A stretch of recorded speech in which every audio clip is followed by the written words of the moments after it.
जय हिंद दोस्तों। जब भी कभी आपको ट्रांसलेशन बनाना हो, चाहे इंग्लिश से हिंदी बनाए या हिंदी से इंग्लिश में बनाए, आपको एक चीज की बहुत जरूरत पड़ती है। वो होता है एक सेंटेंस के अंदर कौन कौन से एलिमेंट्स होता है उसकी पहचान।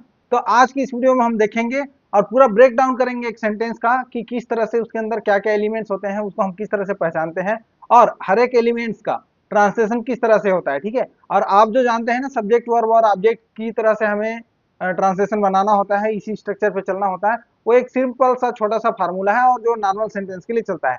लेकिन जब जटिल वाक्य हो, कॉम्प्लेक्स सेंटेंस हो, तब आपको किस तरह से फार्मूला यूज करना है वो सारा कुछ आपको आज की इस वीडियो में जानने के लिए मिलेगा। ठीक है। और उसके लिए जो चीजों की जरूरत पड़ती है, जैसे कि मैंने बोला एलिमेंट्स की पहचान, तो वो भी हम जानेंगे। ठीक है। एग्जाम्पल के तौर पर मैंने एक सेंटेंस लिया है, आप देखेंगे यहाँ पे आपके स्क्रीन पर आपको दिखाई दे रहा है। ठीक है। क्या है? The diligent lawyer who was carefully preparing his arguments late at night in his office presented the complex case confidently before the honorable judge in the Supreme Court। ठीक है। तो सभी एलिमेंट्स को समझाने के लिए मैंने एक एग्जाम्पल के तौर पर एक इंग्लिश का सेंटेंस लिया है जो एक्टिव वॉइस में है। आज हम एक्टिव वॉइस में कर लेते हैं, बाद में फिर कभी हम पैसिव वॉइस का करेंगे। ठीक है।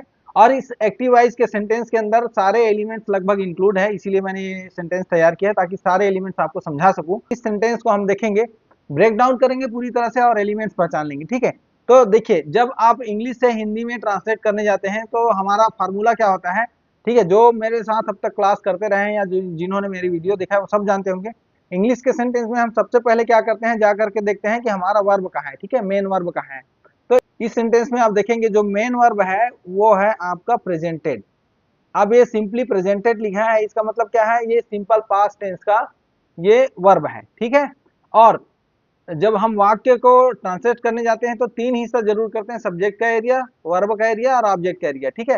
तो सब्जेक्ट के एरिया में क्या होता है, जो वर्ब है उससे पहले जितना भी कुछ दिया हुआ है, इसके पीछे जितना भी है, ठीक है, ये सब सब्जेक्ट के पोर्शन में आएंगे, ये सभी सब्जेक्ट के पोर्शन में आएंगे। और इसके अंदर सब्जेक्ट कौन सा है मैं बताऊंगा अभी, चिंता मत करिए। तो ये सारे सब्जेक्ट के पोर्शन में आएंगे। ये वर्ब का पोर्शन हो गया। ठीक है। ये आपका वर्ब हो गया। और इसके बाद में आप देखेंगे कि आपका जो वर्ब के बाद में क्या आता है, ऑब्जेक्ट आता है इंग्लिश के सेंटेंस में। ठीक है। तो यहाँ पे आपका जो ऑब्जेक्ट है वो है ये केस है। ठीक है।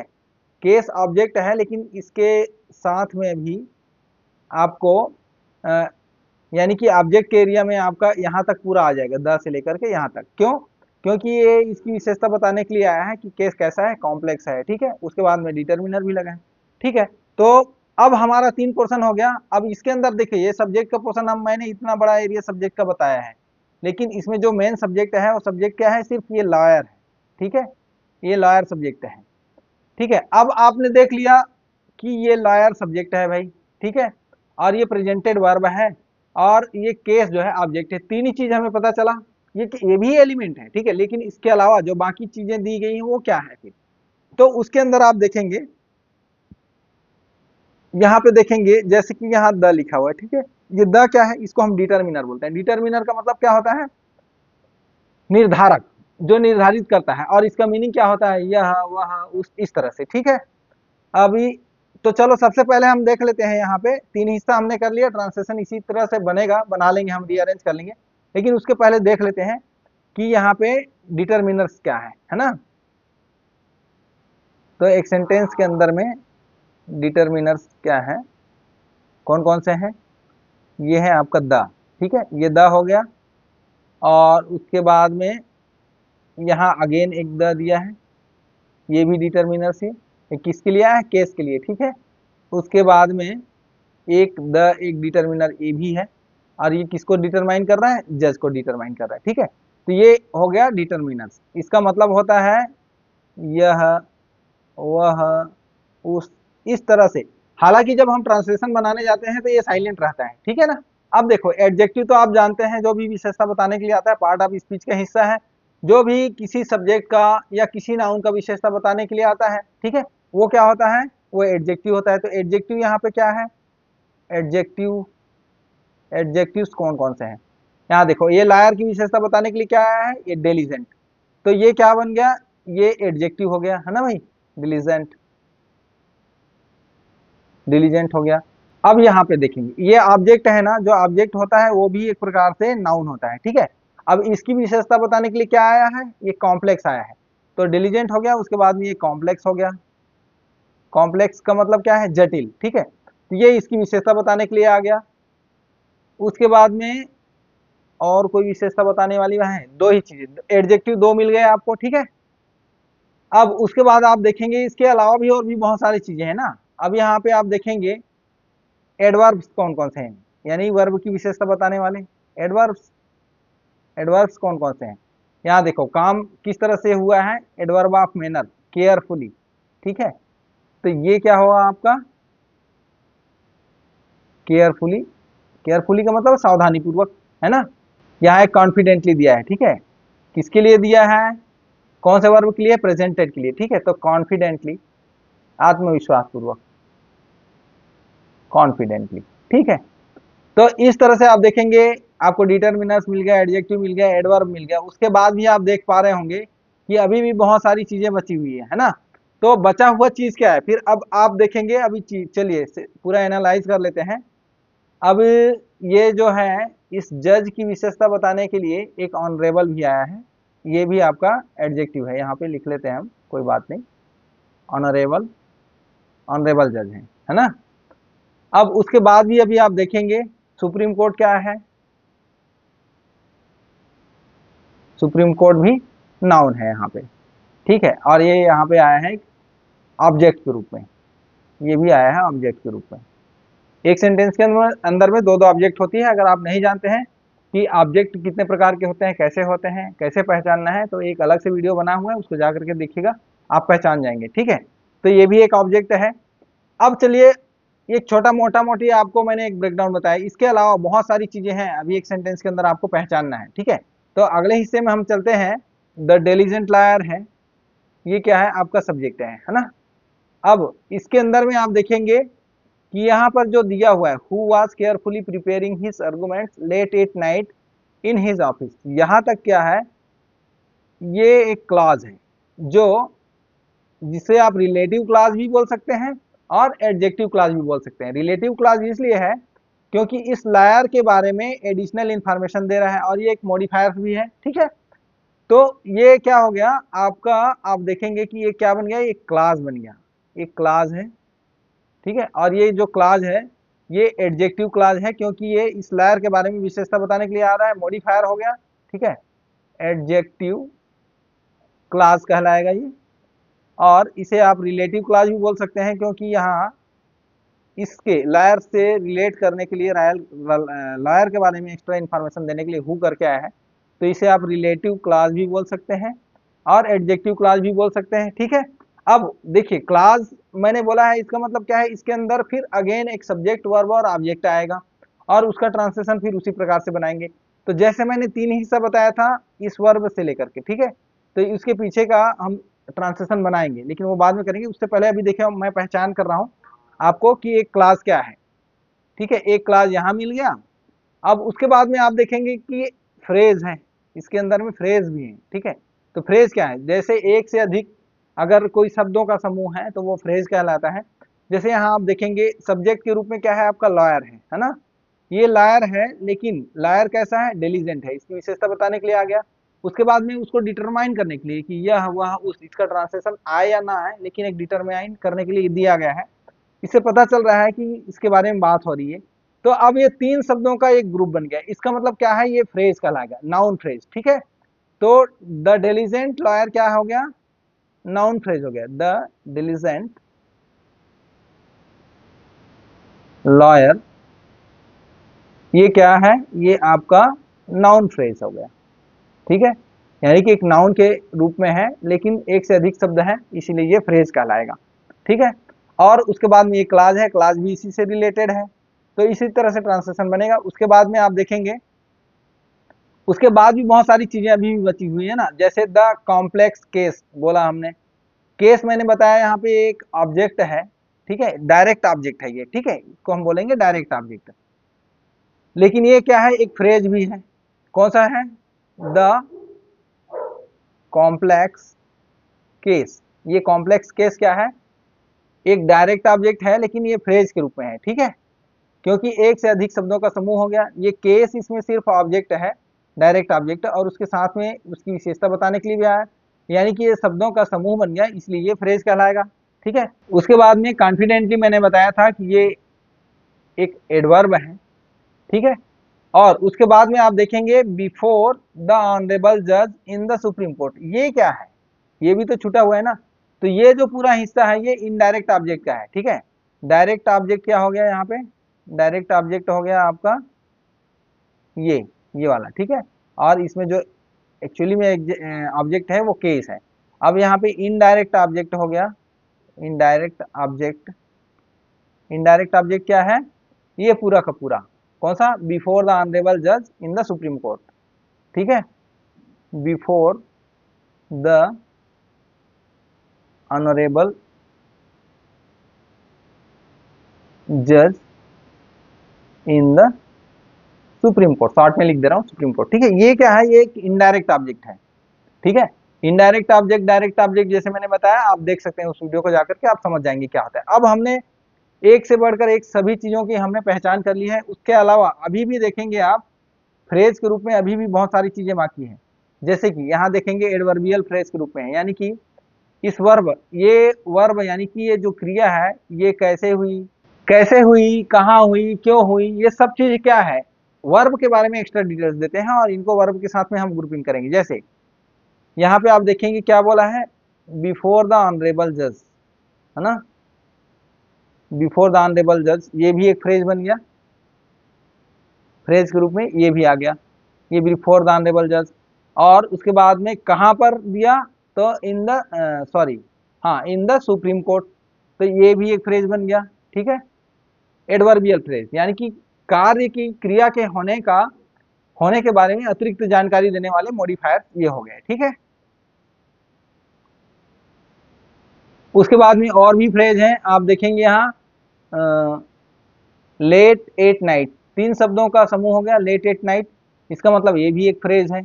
ठीक है, उसके बाद इन हिज ऑफिस, तीन शब्दों का ग्रुप हो गया, ये भी एक फ्रेज है। लेकिन ये आप देखेंगे यहाँ क्लास के अंदर के हैं ये सभी। ठीक है, यहाँ से लेके यहाँ तक एक क्लास के अंदर है, तो इनका ट्रांसलेशन क्लास के अंदर में होगा। तो अब मेरे ख्याल से पूरी तरह से मैंने आप सबको ये पूरी तरह से बता दिया है कि कौन कौन सी चीजें कहाँ कहाँ पर है। अब देख लेते हैं इसका ट्रांसलेशन किस प्रकार से हमें बनाना चाहिए। तो आप देखेंगे ट्रांसलेशन बनाने के लिए जैसे मैंने क्या किया था, शुरू में हमें ये जानना क्यों पड़ा कि वर्ब कौन सा है, फ्रेज कौन सा है, उसका रीजन भी बता देता हूँ। जो फ्रेज होता है ना, फ्रेज मैंने जितना आइडेंटिफाई किया, फ्रेज का जो ट्रांसलेशन होता है वो सिंपली पीछे पीछे पीछे जाकर के होता है इस तरह से। जैसे कि आपको फ्रेज मिल गया late at night, late at night का मतलब क्या है, देर रात, है ना। और इन हिज ऑफिस का मतलब क्या है, अपने कार्यालय में। तो इनका ट्रांसलेशन के लिए आपको subject plus verb plus object का हमें फार्मूला बनाना रहता है, सब्जेक्ट ऑब्जेक्ट और वर्ब। तो इस फार्मूले का इस्तेमाल करने की जरूरत नहीं होती। हाँ, लेकिन जब हमें क्लास आता है, जब क्लास की बारी आती है, तो इसका ट्रांसलेशन जब होता है सब्जेक्ट वर्ब और ऑब्जेक्ट के हिसाब से यहाँ पे करते हैं। ठीक है, क्लास का ट्रांसलेशन इसके हिसाब से किया जाता है। तो चलो अब ट्रांसलेशन बनाएंगे तो कैसे बनाएंगे, जैसे मैंने प्रेजेंटेड ले लिया, उसके पहले मैंने बताया 3 हिस्सा करना है। 3 हिस्से में पहला हिस्सा जो हो रहा है आपका सब्जेक्ट का, तो यहाँ से लेके यहाँ तक सब्जेक्ट वाला पोर्शन है, इसका हम ट्रांसलेशन बना लेते हैं। तो ट्रांसलेशन कैसे बनेगा, द डिलिजेंट लॉयर बोलने का मतलब है परिश्रमी वकील। ठीक है, परिश्रमी वकील। तो परिश्रमी वकील क्या हुआ, क्या कर रहा है, इसके बारे में एक एडिशनल इंफॉर्मेशन के रूप में एक क्लास दिया है। क्लास इसलिए है क्योंकि यहाँ पे आपका सब्जेक्ट भी है और वर्ब भी है, तो एक उपवाक्य बन गया। क्लास का मतलब है एक उपवाक्य। ठीक है, तो परिश्रमी वकील, अब कॉमा करके दिया है, यहाँ से भी कॉमा है, यहाँ भी कॉमा है, तो इसका ट्रांसलेशन आपने सब्जेक्ट, क्योंकि ये क्लास है, इसका ट्रांसलेशन सब्जेक्ट वर्ब और ऑब्जेक्ट के हिसाब से होगा। तो परिश्रमी वकील चाहे तो आप कॉमा डाल लो, नहीं तो कोई भी दिक्कत नहीं डालोगे तो। हु का मतलब है जो, सबोर्डिनेट कंजंक्शन से जुड़ा हुआ है। हु क्या है, एक सबोर्डिनेट कंजंक्शन है। ठीक है, तो ये सबोर्डिनेट क्लास भी कहलाता है इसीलिए। तो परिश्रमी वकील जो, अब वाज ये एक वर्ब है इसके अंदर। ठीक है, और ये प्रिपेयरिंग भी वर्ब है, यानी कि ये पास्ट कंटिन्यूअस टेंस हो गया, यानी वाज प्रिपेयरिंग हो गया। और ये जो केयरफुली दिया है, मैंने बताया था कि एडवर्ब है, वर्ब की विशेषता बताने के लिए आया है। ठीक है, उसके बाद कहाँ, कैसे, क्यों, ये सब की जानकारी देने के लिए बाकी चीज आया है late night in his office कहाँ पे हुआ। और ये जो आर्गुमेंट्स है इसके अंदर ये एक ऑब्जेक्ट के रूप में आया है। ठीक है, तो अब तीन चीज देख लिया आपने, सब्जेक्ट हो गया हु, वर्ब हो गया वाज प्रिपेयरिंग, और ऑब्जेक्ट हो गया आर्गुमेंट्स। अब कर लो इसका ट्रांसलेशन। तो परिश्रमी वकील, हु का हो गया जो, वाज प्रिपेयरिंग क्योंकि वर्ब है तो ये बाद में आएगा, और उससे पहले आएगा क्या, किसका ट्रांसलेशन आएगा, अपने ऑफिस में देर रात, जो पहले ये ले लो, इसको इसमें आगे पीछे हो जाएगा तो कोई दिक्कत नहीं है। ठीक है, एडवर्ब ऑफ टाइम या एडवर्ब ऑफ प्लेस, इसमें आगे पीछे हो जाएगा तो कोई दिक्कत नहीं है। जैसे लेट एट नाइट, ये बोलने का मतलब है एडवर्बियल फ्रेज ऑफ टाइम हो गया, नाइट की बात बता रहे हैं ना, तो एडवर्बियल फ्रेज ऑफ टाइम इसे हम कहेंगे। ठीक है, इसके अलावा इन हिज ऑफिस बोला है तो हम इसको बोलेंगे एडवर्बियल फ्रेज ऑफ प्लेस, क्योंकि ये जगह बता रहा है। ठीक है, और ये प्रेपोजिशनल फ्रेज भी है ना, आप ये समझ लेना कि ये प्रेपोजिशनल फ्रेज भी है। तो देख लेते हैं अभी ट्रांसलेशन कैसे बनाना है। जो देर रात, लेट एट नाइट बोला है ना, तो देर रात हो गया, जो देर रात, इन हिज ऑफिस का मतलब है अपने कार्यालय में, अपने कार्यालय में। अब जो हम वर्ब लिखने से पहले उसका जो एडवर्ब है उसका ट्रांसलेशन बनाना है, यानी कि एडवर्ब जो दिया गया है केयरफुली, जो देर रात अपने कार्यालय में सावधानी पूर्वक, केयरफुली का मतलब हो गया सावधानी पूर्वक, सावधानी पूर्वक। अब आ जाएगा ऑब्जेक्ट की बारी, अब हम ले लेते हैं ऑब्जेक्ट क्या है, हिज आर्गुमेंट। ठीक है, तो हिज का हो गया अपने, आर्गुमेंट्स का मतलब है तर्क, जो देर रात अपने कार्यालय में सावधानी पूर्वक अपने तर्क। अब वर्ब आ जाएगा, हिंदी में जब आते हैं तो वर्ब लास्ट में ही आता है ना, तो वाज प्रिपेयरिंग, तो वाज प्रिपेयरिंग का मतलब हो गया पास्ट कंटिन्यूअस। ठीक है, तर्क तैयार कर रहा था, रही थी, रहे थे, है ना, तो सिंगुलर है इसलिए रहा था। तो इस प्रकार से आप देखेंगे यहां से लेकर के यहां तक हमने इस क्लास का ट्रांसलेशन कर लिया। ठीक है, और इसके साथ ही हमने क्यों किया, क्योंकि ये सब्जेक्ट के पोर्शन में है, सब्जेक्ट के बारे में एडिशनल इन्फॉर्मेशन दे रहा है, यानी कि ये सब्जेक्ट को मॉडिफाई कर रहा है, तो एक प्रकार से ये भी एक मॉडिफायर है, ये क्लास भी एक मॉडिफायर है। ठीक है, तो अभी हमारा यहाँ तक का ट्रांसलेशन हो गया। अब ये जो आपने वर्ब देखा ये क्लास का वर्ब था। ठीक है, सबोर्डिनेट क्लास का ये वर्ब था, लेकिन आपका मेन वर्ब क्या है, ये प्रेजेंटेड है, और इसका ट्रांसलेशन आपका जाएगा लास्ट में एकदम। ठीक है, उससे पहले क्या आएगा, पहले ऑब्जेक्ट आएगा और एडवर्बियल्स आएंगे। तो एडवर्बियल्स और ऑब्जेक्ट मैंने बताया है आपको।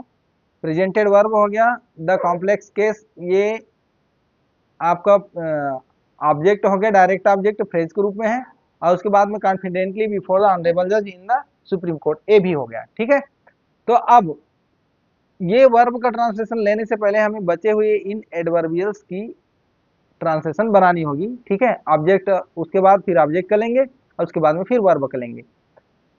हाँ, तैयार कर रहा था। अब देखो यहाँ पे मुझे एक वर्ड डालना है ने। अब ये ने मैं क्यों डाल रहा हूँ, इसका एक रीजन मैं आपको बताना चाह रहा हूँ। जो ने है, ये ने क्यों डाला मैंने, अगर ने नहीं डालूंगा तो आपका ट्रांसलेशन सही नहीं बनेगा। क्यों नहीं बनेगा, समझ में नहीं आएगा, क्लेरिफाई नहीं होगा। ने डालने का मतलब है कारक की पहचान जब आपको होगी तो आप समझ जाएंगे, क्योंकि हमने यहाँ पे क्या बोला है, सब्जेक्ट के रूप में एक्टिव वॉइस में है आपका एक वकील। ठीक है, यानी कि परिश्रमी वकील। अब कार्य करने वाला कौन है, एक्टिव वॉइस में है, तो ये आपका सब्जेक्ट यहाँ पे काम कर रहा है खुद। तो जब काम कर रहा है तो काम करने वाले के सामने ने आता है, यानी कर्ता के सामने विभक्ति चिन्ह क्या लगता है, ने। तो इसीलिए ये ने लगाया है मैंने, और इसका कोई आपको अलग से ट्रांसलेशन मिलेगा नहीं। ठीक है, इंग्लिश में। तो परिश्रमी वकील ने हो गया। अभी आप ये जो क्लास था इसके बारे में एडिशनल इंफॉर्मेशन देने के लिए था, अब सीधा यहाँ से जुड़ जाओ, परिश्रमी वकील ने। अब क्या किया उसने, अब उसकी जो एडवर्बियल्स है वो लिखो, बिफोर द ऑनरेबल जज इन द सुप्रीम कोर्ट। ठीक है, तो यहाँ पे आ जाओ आप पीछे पीछे, सर्वोच्च न्यायालय में, सर्वोच्च न्यायालय में, सर्वोच्च न्यायालय में बिफोर द ऑनरेबल जज, यानी कि अब देखो ये फ्रेज बन गया है ना, मैंने बताया था ना, इन द सुप्रीम कोर्ट एक फ्रेज बन गया, यानी कि सर्वोच्च न्यायालय में। उसके बाद में बिफोर द ऑनरेबल जज, ये भी एक फ्रेज बन गया, ग्रुप वर्ड्स का समूह बन गया। तो आ जाएगा माननीय, क्योंकि ये जज की विशेषता बता रहे हैं, माननीय न्यायाधीश, माननीय न्यायाधीश। ठीक है, हम पीछे पीछे जा रहे हैं इस तरह से, क्योंकि ये फ्रेज है, मैंने बताया था ना ये फ्रेज है, और एक इनडायरेक्ट ऑब्जेक्ट है। ठीक है, तो इनडायरेक्ट ऑब्जेक्ट पहले आएगा, उसके बाद में डायरेक्ट ऑब्जेक्ट आएगा, उसके बाद में फिर वर्ब आएगा। ठीक है, तो हमने पहले क्या लिया, सब्जेक्ट लिया, उसके बाद में ये, क्योंकि इसी से रिलेटिव क्लास था इसलिए इसका ट्रांसलेशन किया। उसके बाद में हम क्या ले रहे हैं, इनडायरेक्ट ऑब्जेक्ट ले रहे हैं ना, यहां से लेकर यहां तक पूरा ये, यहां से लेके यहां तक ये इनडायरेक्ट ऑब्जेक्ट है। तो पहले इनडायरेक्ट ऑब्जेक्ट आ गया, सर्वोच्च न्यायालय ने माननीय न्यायाधीश के समक्ष, बिफोर बोला है ना, तो समक्ष, के समक्ष। अब उसके बाद में जटिल मामला, जटिल मामला। अब आ जाओ आपका कि वर्ब की विशेषता बताने के लिए एडवर्ब आया कॉन्फिडेंटली। कॉन्फिडेंटली का मतलब क्या है, विश्वास पूर्वक। ठीक है, विश्वास पूर्वक, विश्वास पूर्वक कैसे किया, विश्वास पूर्वक, यानी कि आप एडवर्ब आप मेनर भी इसको मान सकते हैं। ठीक है, तो समक्ष जटिल मामला, विश्वास पूर्वक। अब आ गया, अब क्या बचा है आपका, डायरेक्ट ऑब्जेक्ट भी आ गया, इनडायरेक्ट ऑब्जेक्ट भी आ गया, अब बचा है आपका वर्ब। अब आ जाएगा आपका वर्ब, वर्ब क्या है, प्रेजेंटेड। प्रेजेंटेड का मतलब है प्रस्तुत किया, प्रस्तुत किया। ठीक है, तो इस तरह से ट्रांसलेशन बन जाएगा। अब इस ट्रांसलेशन में आपने देखा होगा कि पहले सब्जेक्ट आया, उसके बाद में उसका रिलेटिव क्लॉज आया, क्योंकि इसी के बारे में मॉडिफाई करते हुए एक्स्ट्रा डिटेल्स दे रहा था, तो हमने उसको ले लिया। उसके बाद में आपका जो वर्ब होता है लास्ट में आता है, उससे पहले आपका इनडायरेक्ट ऑब्जेक्ट आएगा, फिर डायरेक्ट ऑब्जेक्ट आएगा, और उसके बाद में फिर वर्ब आएगा। ठीक है, यानी कि subject, indirect object, direct object, direct object, उसके बाद में वर्ब। इस स्ट्रक्चर को हमने फॉलो किया। और साथ ही साथ बीच में, क्योंकि ये जो इनडायरेक्ट ऑब्जेक्ट के अंदर ही आपने देखा होगा कि आपके फ्रेज के रूप में एडवर्बियल्स भी छुपे हुए हैं उसके अंदर में। ठीक है, कि कहाँ काम कहाँ पे हुआ, कैसे हुआ, वो सारा कुछ भी उसके अंदर ही है। तो इस तरह से आपको ट्रांसलेशन बनाना है। अब इतना सब कुछ मैंने बताया, इतना सब कुछ बताने से आपको क्या समझ में आया, समझ में यही आना चाहिए आपको कि हमें एक ट्रांसलेशन बनाना है तो हमें क्या क्या चीज़ों का ज्ञान होना चाहिए। चलो मैं एक पूरा एक लिस्ट तैयार कर देता हूँ, है ना, हमें क्या चीज़ों की जानकारी होनी चाहिए। एक ट्रांसलेशन बनाने के लिए हमें पहचान होनी चाहिए, सबसे पहले तो पहचान होनी चाहिए वर्ड मीनिंग की। ठीक है, वर्ड मीनिंग ये हमें जाननी चाहिए। उसके बाद में दूसरा, इसके एलिमेंट्स की जानकारी होनी चाहिए, एलिमेंट्स। अब ये जो एलिमेंट्स होते हैं ये क्या क्या होते हैं, डिटरमाइनर्स होते हैं, डिटरमाइनर्स भी हो सकते हैं। ठीक है, डिटरमाइनर्स, उसके बाद में subject, verb, object, phrase, clause, adverbials. Adverbials क्या होते हैं, जैसे मैंने 3 पोर्शन करने के लिए बताया ना आपको, सब्जेक्ट का पोर्शन, वर्ब का पोर्शन और ऑब्जेक्ट का पोर्शन। ठीक है, तो 3 पोर्शन करेंगे, तो जो वर्ब के पोर्शन में, यानी कि वर्ब के बारे में एक्स्ट्रा डिटेल्स जो देते हों, ठीक है, उनको हम बोलते हैं एडवर्बियल्स। यानी कि वर्ब के बारे में अतिरिक्त जानकारी, अतिरिक्त जानकारी देने वाले, इसी को हम बोलते हैं एडवर्बियल्स। ठीक है, ये होता है एडवर्बियल्स, तो ये भी हमें जानना चाहिए। अब एडवर्बियल्स एक नहीं होते हैं, बहुत सारे होते हैं ना, जैसे कि आपका हो जाएगा एडवर्ब ऑफ मैनर, ये हो सकता है adverb of manner, adverb of time, adverb of place, adverb of frequency, ये भी हो सकता है। ठीक है, फ्रीक्वेंसी। और उसके बाद में एडवर्ब ऑफ पर्पस, यानी कारण बताने वाले भी हो सकते हैं, पर्पस, एडवर्ब ऑफ रीजन। तो इतनी सारी चीजें आपका यहाँ पे हो सकता है, और इन सबको पहचानना पड़ेगा तभी जाके ट्रांसलेशन बनता है।